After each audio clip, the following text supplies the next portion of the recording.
Welcome students to my channel Tutorial Help for You, a channel for students of West Bengal Board. English সাবজেক্টের বিভিন্ন topic এখানে আমরা আলোচনা করব। Learning ভিডিওটি পছন্দ হলে প্লিজ ভিডিওটি লাইক ও শেয়ার করবে ও চ্যানেলটি সাবস্ক্রাইব করবে।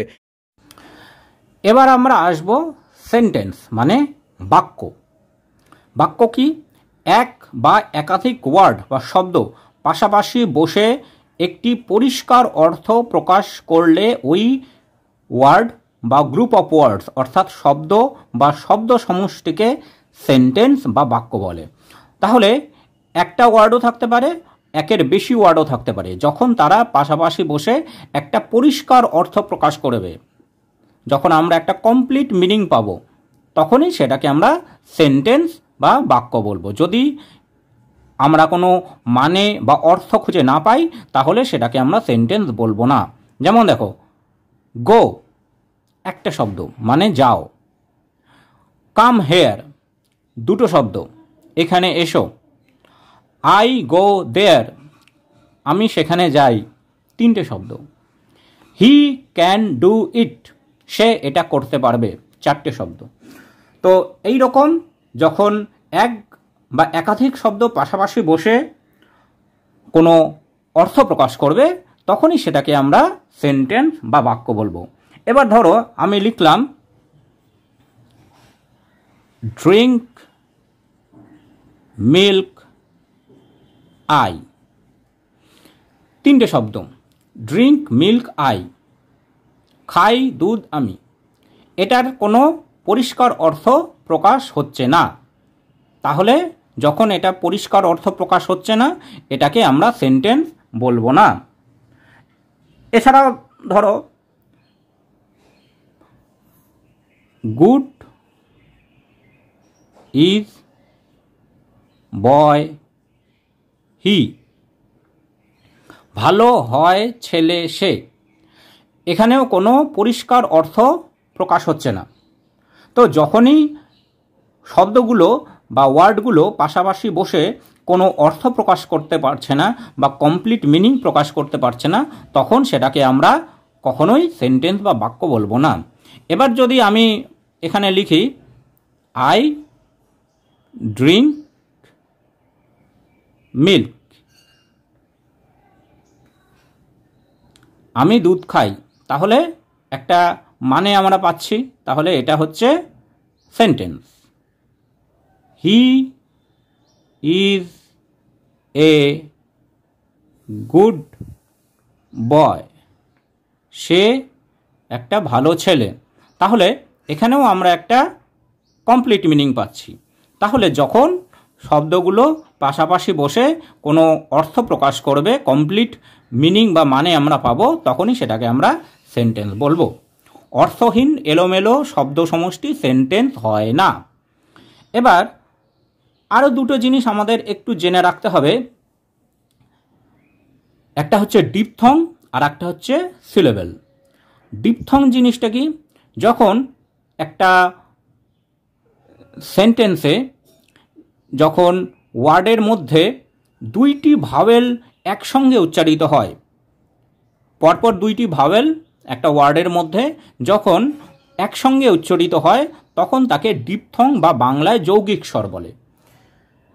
তার উদাহরণ কি? কিছু উদাহরণ যেমন এখানে বলছি, এ আই এর উচ্চারণ হবে এই, said rain train. E A এর উচ্চারণ E, meet seat beat. I E এর উচ্চারণ আই, লাই টাই ডাই। এছাড়াও এরকম আরও বেশ কিছু উদাহরণ আছে, যেমন তোমরা দেখো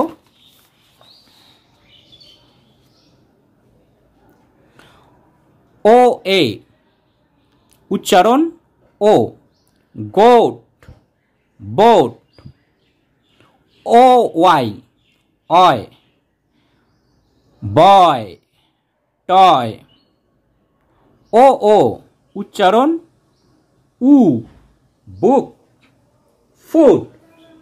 তো এইখানে আমরা দেখতে পাচ্ছি কি, এইখানে আমরা দেখতে পাচ্ছি দুটো ভাওয়েল পাশাপাশি বসে একসঙ্গেই উচ্চারিত হচ্ছে। আরও উদাহরণ দেখো, ও ইউ, এটার উচ্চারণ হচ্ছে আও। মাউথ, সাউথ, এছাড়াও আছে ফাউন্ড, বাউন্ড ইত্যাদি। ও ডাব্লু, এটার উচ্চারণ হচ্ছে আওয়া। ফ্লাওয়ার, পাওয়ার, টাওয়ার ইত্যাদি। ইডব্লু, এটার উচ্চারণ ইউ। উদাহরণ ফিউ, ডিউ, মিউ ইত্যাদি। তো এই সব জায়গায় আমরা দেখছি কি দুটো ভাওয়েল পাশাপাশি বসে একই সঙ্গে উচ্চারিত হচ্ছে। তো এই রকম ক্ষেত্রে যখন আমরা দেখব একটা ওয়ার্ড বা শব্দে দুটো ভাওয়েল একসঙ্গে উচ্চারিত হয়, তখন তাকে আমরা ডিপথং বা যৌগিক স্বর বলবো। এবার তারপরে আরেকটি গুরুত্বপূর্ণ জিনিস যেটাকে আমরা বলি সিলেবেল। সিলেবেল কি? কোনো ওয়ার্ডের অংশ যতটুকু আমরা একেবারে বা এক নিঃশ্বাসে উচ্চারণ করতে পারি তাকে সিলেবেল বলে। সিলেবেল মানে হচ্ছে অক্ষর। তো এক নিঃশ্বাসে আমরা যতটা উচ্চারণ করতে পারবো সেটাই হচ্ছে সিলেবেল। উচ্চারণের ধরন অনুযায়ী সিলেবেল হচ্ছে 5 প্রকার। মনোসিলেবেল, মনোসিলেবেল মানে যেখানে একটি মাত্র সিলেবেল থাকবে, একটাই সিলেবেল থাকবে। ডগ, ক্যাট, ল্যাড, ব্যাট, এখানে দেখো একটাই উচ্চারণ হচ্ছে। এরপরে আসছে ডিসিলেবেল। ডিসিলেবেল মানে যেখানে দুটি সিলেবেল থাকবে। ফাদার, মাদার, সিস্টার, এখানে কি দুটো করে আমরা উচ্চারণ করছি, দুবার করে উচ্চারণ করছি। ফাদার, মাদার, সিস্টার, যেহেতু দুইটি সিলেবেল আছে সেজন্য এটা হচ্ছে ডিসিলেবেল। ট্রাইসিলেবেল। ট্রাইসিলেবেলে কি? ট্রাইসিলেবেলে 3টি সিলেবেল থাকে।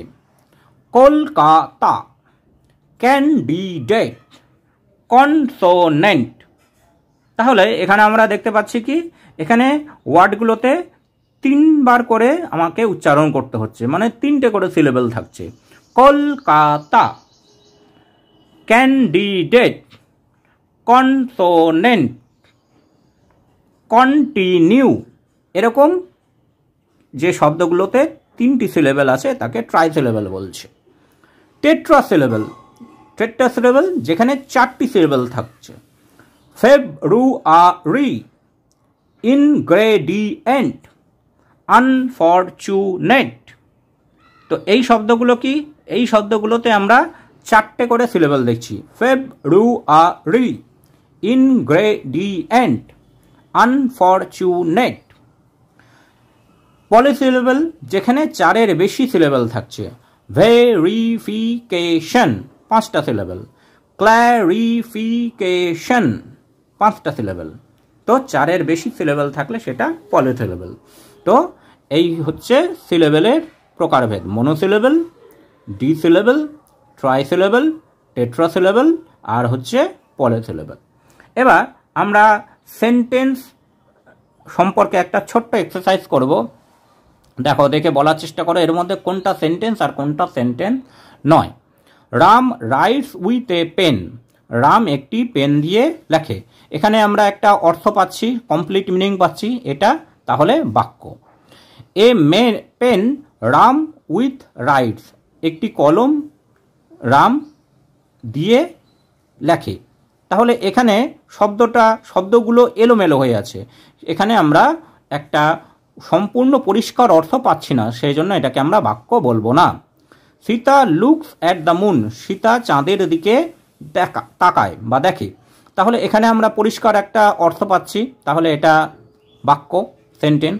Moon Sita looks at the, চাঁদ সীতা দিকে তাকায়। এখানে কিন্তু আমরা পরিষ্কার অর্থ পাচ্ছি না, এটাকে আমরা বাক্য বলবো না। They read in the morning. তারা সকালবেলায় পড়াশোনা করে। এখানে আমরা পরিষ্কার অর্থ পাচ্ছি, তাহলে এটা সেন্টেন্স, বাক্য। The morning read in the, সকালে পড়ে মধ্যে তারা, তাহলে এখানে আমরা এলোমেলো একটা মানে পাচ্ছি, তাহলে এটাকে আমরা বাক্য বলবো না। তাহলে যখন পাশাপাশি শব্দগুলো বসে একটা পরিষ্কার অর্থ প্রকাশ করবে তখন সেটাকে আমরা বাক্য বলবো, এলোমেলো থাকলে সেটাকে বাক্য বলবো না। Thanks for watching this video. তোমরা ফেসবুক বা ইমেলে কন্ট্যাক্ট করতে পারো।